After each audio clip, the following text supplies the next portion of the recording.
జమ్మూ కాశ్మీర్లో భద్రతా బలగాల ఆపరేషన్ ఛత్రు కొనసాగుతోంది.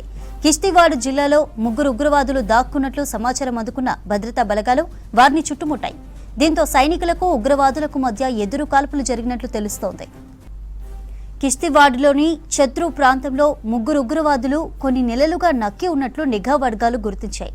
టెర్రరిస్టులు దాగి ఉన్నారనే సమాచారం అందుకున్న వెంటనే భారత సైన్యంలోని వైట్ నైట్ కార్ప్స్, కాశ్మీర్ పోలీసులు బృందాలుగా ఏర్పడి ఇవాళ తెల్లవారుజామున సెర్చ్ ఆపరేషన్ స్టార్ట్ చేశాయి. ఉగ్రవాదులను గుర్తించిన భద్రతా దళాలు వారిని చుట్టుముట్టాయి. ఈ క్రమంలో ఇరు వర్గాల మధ్య కాల్పులు జరిగాయి. ఆపరేషన్ ఇంకా కొనసాగుతోంది. ఉదయం నుంచి కూంబింగ్ కొనసాగుతోంది. జమ్మూ కాశ్మీర్లో భద్రతా బలగాల ఆపరేషన్ ఛత్రు కొనసాగుతోంది. కిష్తీవాడ్ జిల్లాలో 3 ఉగ్రవాదులు దాక్కున్నట్లు సమాచారం అందుకున్న భద్రతా బలగాలు వారిని చుట్టుముట్టాయి. దీంతో సైనికులకు ఉగ్రవాదులకు మధ్య ఎదురు కాల్పులు జరిగినట్లు తెలుస్తోంది. కిష్తీవాడ్లోని ఛత్రు ప్రాంతంలో 3 ఉగ్రవాదులు కొన్ని నెలలుగా నక్కి ఉన్నట్లు నిఘా వర్గాలు గుర్తించాయి.